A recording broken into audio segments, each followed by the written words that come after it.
Hey everybody, I just wanted to share this piece I found in Kentucky where I was collecting the hornstone at.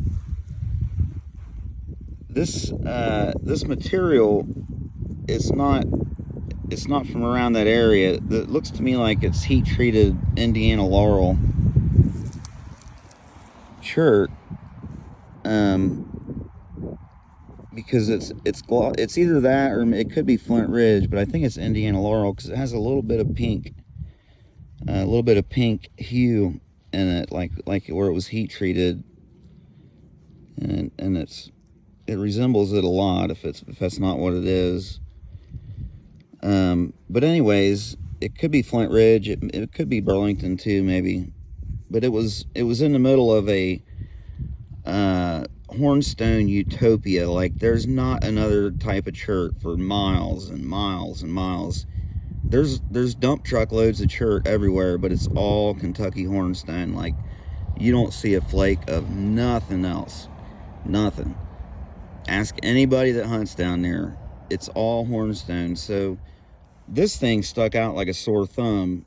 I found it in a plowed field, and I seen that, and I was like, I mean, I could see it was just laying flat out. I could tell it was just an exhausted, broke point or whatever.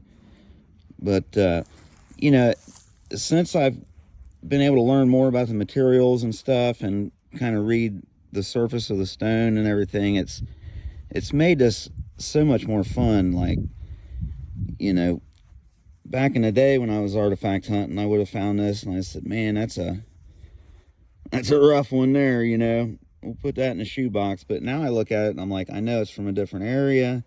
It had to be brought for miles. I'm talking hundreds and hundreds of miles, no matter if it's Burlington, Flint Ridge, or Indiana laurel. Where I was at was like south central Kentucky, like way down by Tennessee in that area.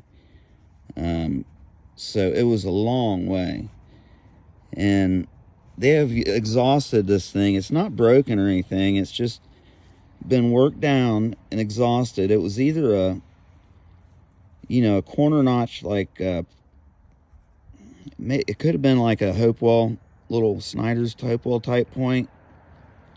I'm thinking with a rounded base like that, and kind of what's left of this notch right here.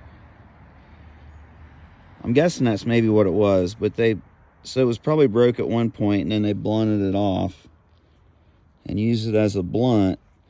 And then it looks like they used it as a scraper, as a blunt forever. And then the last thing they did with it was snap this inside edge off right here and made him a little spoke shave right there. And it's still razor sharp. But when they did that, they ground the surface of this whole point. It's all smooth.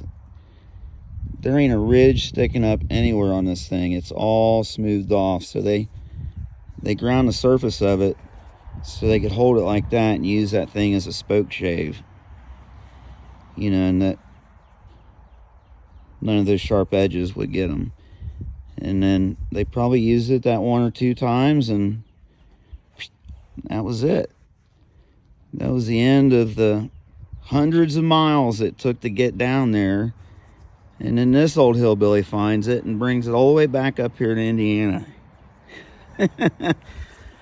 What a story for a rock, right? So anyways, thought that was so cool. I had to share. If you're stuck in there, thanks for listening. Kind of a neat piece.